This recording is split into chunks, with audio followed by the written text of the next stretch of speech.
Thank you very much. Two remarks to conclude. Representatives from Teikoku.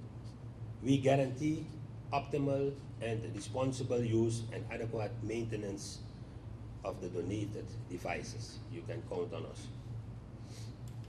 Today, we congratulate not only the Academic Hospital Paramaribo and our pediatric department with the new devices, but also the entire Surinamese community. Thank you very much.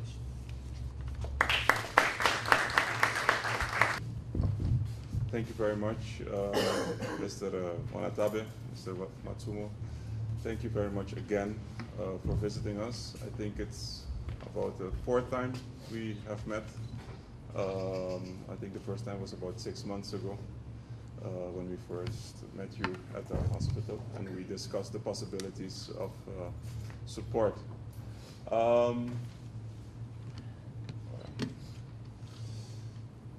Well, before I get to the specifics of the donation, I would like to give you a short review of where we began and where we are now.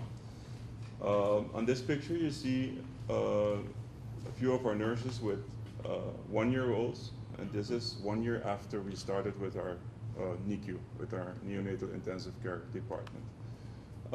And these children are children that are alive because of that investment, now more than 6 years ago. As I said, in July 2008, we started with our neonatal intensive care unit. Before that, we could not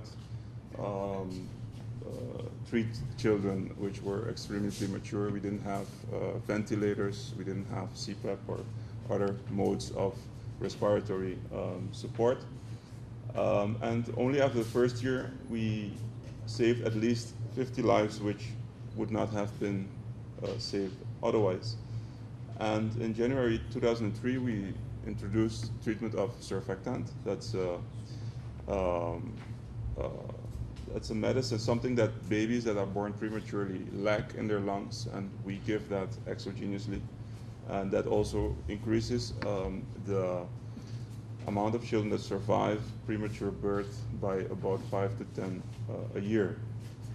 And in November 2013, we were able to save a life of a child that would not have been possible a few years earlier. This was a child with a cardiac congenital heart defect,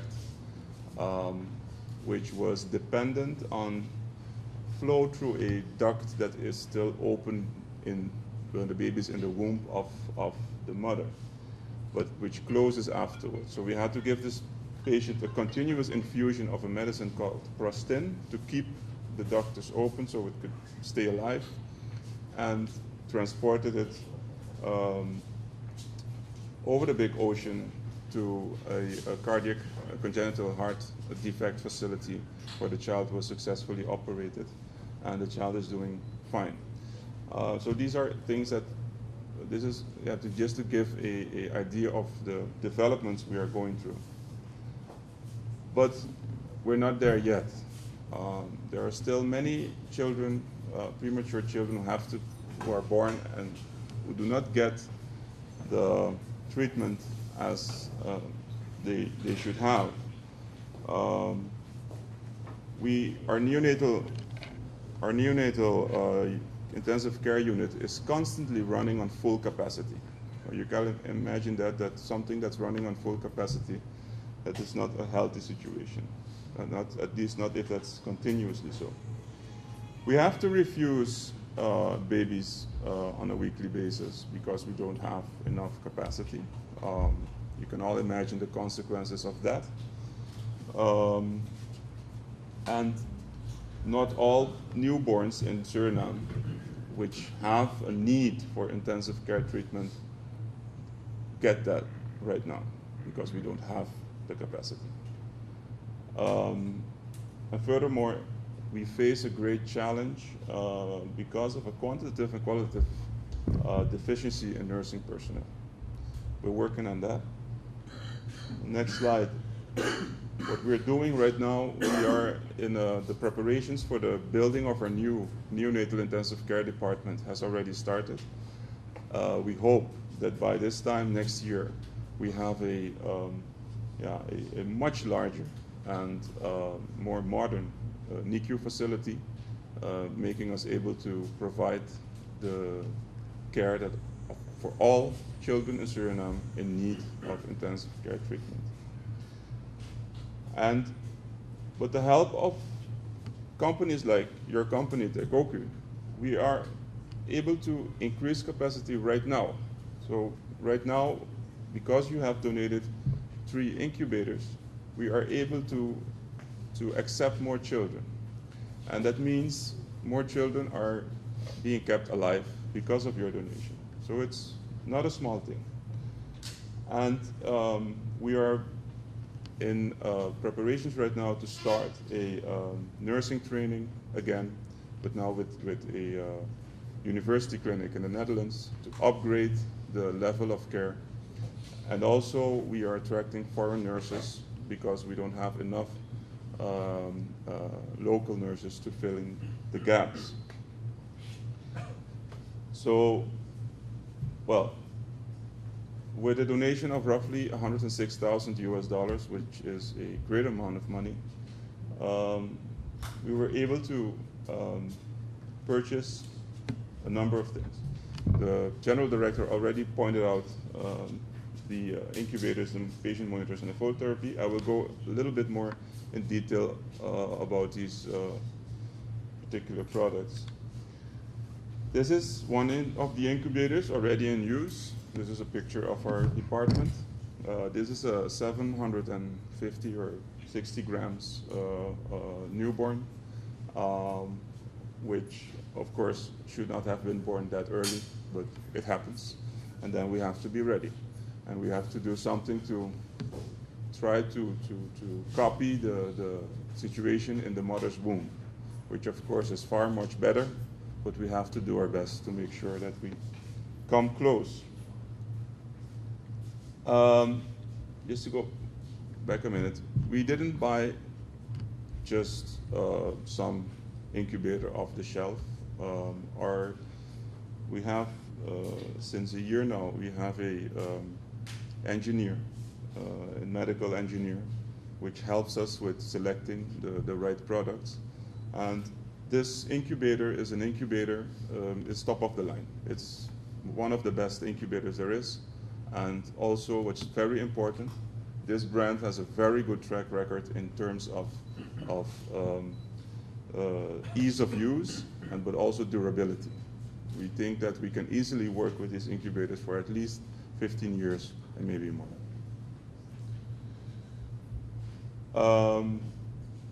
Well, why do babies need incubators? Well, premature babies do not have the ability to generate enough heat to keep their temperature stable. There's a reason we have a temperature of about 37 degrees, because most of the enzymes in our body function well at best at that temperature. So you can imagine if the temperature is too high or too low, then some functions of your body do not function as they should. Premature infants they're not only small, but they also lack the extra energy that the mother gives the child a few weeks before birth, so that it has a extra baggage of energy to keep him going for a few days. They lack the brown fat, which is a form of fat that is very relatively quickly accessible for the child. So that makes them very, very vulnerable to hypothermia. They also lack skin insulation. They don't have any fat or just a little, and their skin is very, very thin. So they also lose a lot of heat through evaporation of water, body water. That's just a few things. Immediately after birth, when the connection to the placenta is lost, there is no regulation of the temperature by the mother anymore, and the child has to do that by itself. the new environment is, even in tropical countries like ours, the new environment is still relatively cold outside the womb. It's wet. If your body is wet, you can imagine you lose much more heat than when you're dry. Just go stand in front of a fan with a wet t-shirt on, and do that with a dry t-shirt, and you will feel the difference. And this is not a small thing.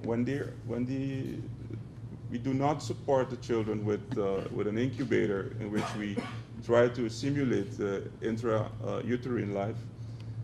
They will start burning essential nutrients just to keep themselves alive. That means if they will burn, for instance, proteins which they need to grow. So if you are not supporting the child with an incubator, it will not grow, it will not survive. It's prematurity. Well, the patient monitors are something you have to have if you're talking about intensive care treatment, because these children are unstable, so you have to have a way to monitor their vital signs. With the monitors we bought, we are able to continuously monitor the heart rate, respiratory rate, the blood pressure, invasive and non-invasive. Invasive means through a catheter we can measure the blood pressure in the body itself. That's more accurate. With very severely ill children, that's a necessity. Also, we can measure continuously the amount of oxygen in the blood. Oxygen is important, but we don't want to give too much, because too much oxygen is also dangerous for premature children. But you don't want to give them too little. And also the end-tidal CO2. When we breathe in and out, we breathe in oxygen and a few other things, but we breathe out CO2 because our bodies produce CO2 and we have to get rid of it. And monitoring the CO2 enables us to fine-tune, for instance, respiratory support. Are we doing too much support, or do we have to lower it, do we have to increase it, etc. Phototherapy. Here you see a child receiving phototherapy, the blue light. All children become a little bit yellow in the first few days after birth. That has to do with the bilirubin in the mother's womb that is dealt with by the mother's liver. After birth, the child has to do that by itself. All children need a few days to catch up with that liver function. But sometimes children have reasons that makes it impossible for them to get rid of all the bilirubin. For instance, when the blood type of the mother and child does not match, and blood is being broken down in a more quick way than normally, or if the child is born prematurely, then the liver is also premature. It's not able to deal with the amount of bilirubin. So many premature children have to have some kind of therapy to lower the bilirubin. If you do not lower the bilirubin under toxic levels, it will cause permanent brain damage. So it's a very low cost but very, very highly effective way to prevent permanent brain damage. And what it does is it transforms the bilirubin in the skin through the UV lights in a water-soluble form, which is then excreted by the kidneys instead of the liver. Okay. Then, of course, well, the obvious reason we have to thank you is because you're helping us saving lives. So thank you very much. Yoshi Watanabe, ik ben Japaner. At first, it is a great pleasure to be here today, and we'd like to express our gratitude to invite us today. Thank you very much. I am exploration manager of Teikoku Oil Suriname. Teikoku is a subsidiary of Impex Corporation. The Impex is a Japanese oil and gas exploration and exploitation company. We, Teikoku, is active in this country since 2009. We have the Block 31 project offshore Suriname. We know the understanding and supporting by the Suriname people, this is essential for our activities in this country. Our contribution is quite small, but we hope it would be helpful for you and the children of Suriname. Finally, thank you again very much for us today, and we wish continuous success of AZP Hospital. Thank you very much.